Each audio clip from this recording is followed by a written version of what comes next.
For decades, Michael Douglas has lived in the shadow of Hollywood's greatest names. His father was already a legend. His family name was already famous, and the expectations were enormous.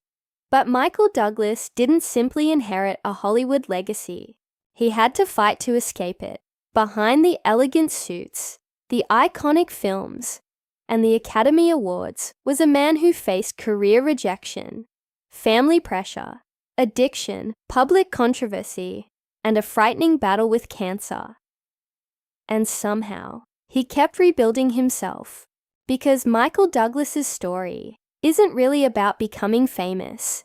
It's about what happens when fame gives you everything, and then life asks whether you can survive losing it. Michael Douglas was born in 1944, the son of legendary actor Kirk Douglas. Growing up with a father who was already one of Hollywood's biggest stars came with an unusual burden. People didn't simply see Michael. They saw Kirk Douglas's son. The comparison was unavoidable. Every achievement could be questioned. Was Michael talented, or was he simply benefiting from his father's name? For a young actor trying to establish his own identity, that question could become impossible to escape. So Michael made a decision. He would build his own career, even if it took years. His early career wasn't built around glamorous movie roles. Michael worked in television and slowly learned the business from the ground up. One of his most important early opportunities came with the streets of San Francisco, where he played Inspector Steve Keller. The series became successful. Michael became recognizable, but he wanted something bigger. He didn't want to spend his entire career being known simply as an actor. He wanted to produce. That decision would change everything. In 1975, Michael produced One Flew Over the Cuckoo's Nest. The movie became a landmark. It won the Academy Award for Best Picture, and Michael Douglas, still relatively young, had helped make it happen. For the first time, he wasn't simply Kirk Douglas's son. He had created something of his own. Hollywood had to take him seriously. But that success came with a price. The bigger his career became, the higher the expectations rose. Then came the 1980s. Michael transformed himself into one of Hollywood's most powerful stars. He appeared in films such as Romancing the Stone, Fatal Attraction, and Wall Street. But it was Wall Street that created one of his most unforgettable characters, Gordon Gekko. Ambitious, cold at brilliant, dangerous. His famous philosophy about greed became part of popular culture. Michael won the Academy Award for Best Actor for the role. Suddenly, the man who had spent years trying to escape his father's shadow had become an icon in his own right. But success can sometimes create a dangerous illusion. You begin believing you are unstoppable. Michael's personal life became increasingly complicated. His first marriage, to Deandra Luca, eventually ended in divorce. His career continued climbing. His wealth grew. His fame expanded. But behind the public image, he struggled with alcohol dependence. Eventually, he entered treatment. It was a reminder that even people who appear to have everything can be fighting battles that the public never sees. Michael's experience became part of a larger story about addiction and recovery, and for him, recovery would become a lifelong process rather than a single moment.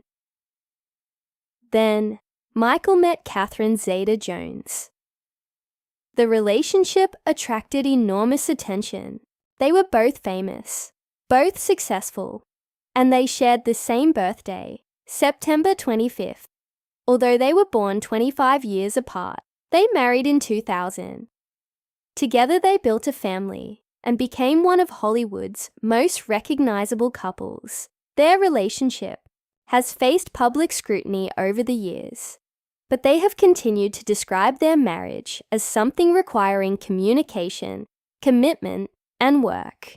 Behind the red carpets, They were simply two people trying to maintain a family under extraordinary public attention.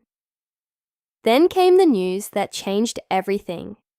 In 2010, Michael Douglas revealed that he had been diagnosed with stage IV throat cancer. The diagnosis was devastating for someone who had spent decades portraying powerful men. He was suddenly confronted with something no amount of fame could control.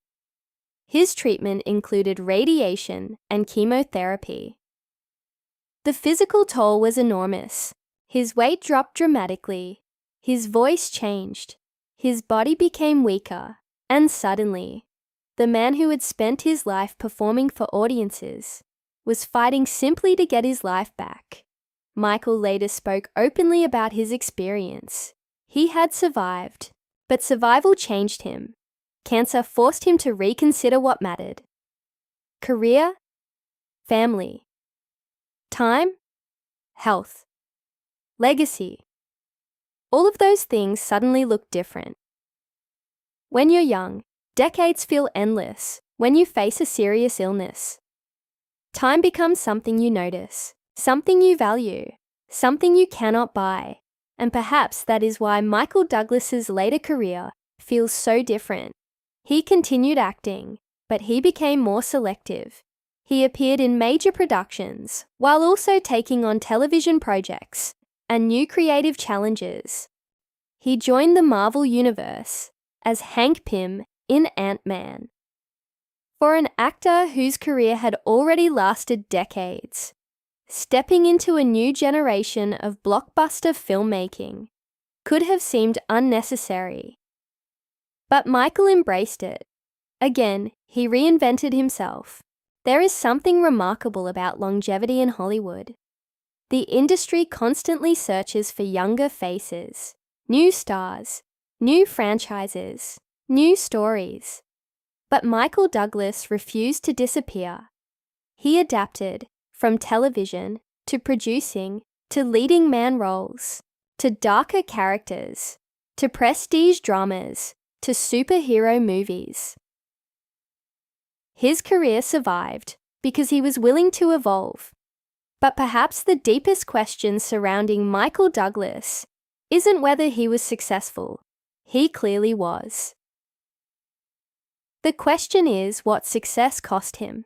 Living under the shadow of a legendary father, building his own reputation, battling addiction, facing divorce, managing intense public scrutiny, fighting cancer, watching his children grow up under the same spotlight. These experiences shaped him in ways an award never could. Michael Douglas once had something many people dream about: fame, money, power, influence. But his life eventually taught him something more complicated. None of those things make you immune to suffering. Cancer doesn't care how famous you are. Addiction doesn't care how much money you have. Family problems don't disappear because you're a movie star, and time doesn't negotiate. Today, Michael Douglas stands as one of Hollywood's most enduring performers. His career has crossed generations. His films have become cultural landmarks. His characters remain unforgettable, and his family name is no longer simply inherited. He created a legacy of his own that may be his greatest victory. He began as the son of Kirk Douglas, but he became Michael Douglas, an actor, a producer, an Academy Award winner, a husband, a father, a survivor. For decades, the world watched Michael Douglas play powerful men. Men who controlled businesses, men who controlled relationships, men who believed they could control everything around them. But real life eventually taught him a lesson those characters never understood. You cannot control everything. You cannot control illness. You cannot control aging. You cannot control other people's choices. And sometimes, you cannot even control what happens next. What you can control is how you respond. That's what makes Michael Douglas's story so compelling. He wasn't protected from life's darkest moments. He experienced them, And then he continued. He rebuilt his career. He repaired relationships. He raised a family. He returned to work. And he kept finding reasons to move forward. Perhaps that's why his legacy is more powerful today than it was when he first became famous. Because the young Michael Douglas represented ambition. The older Michael Douglas represents resilience. And there is a difference. Ambition asks, how far can I go?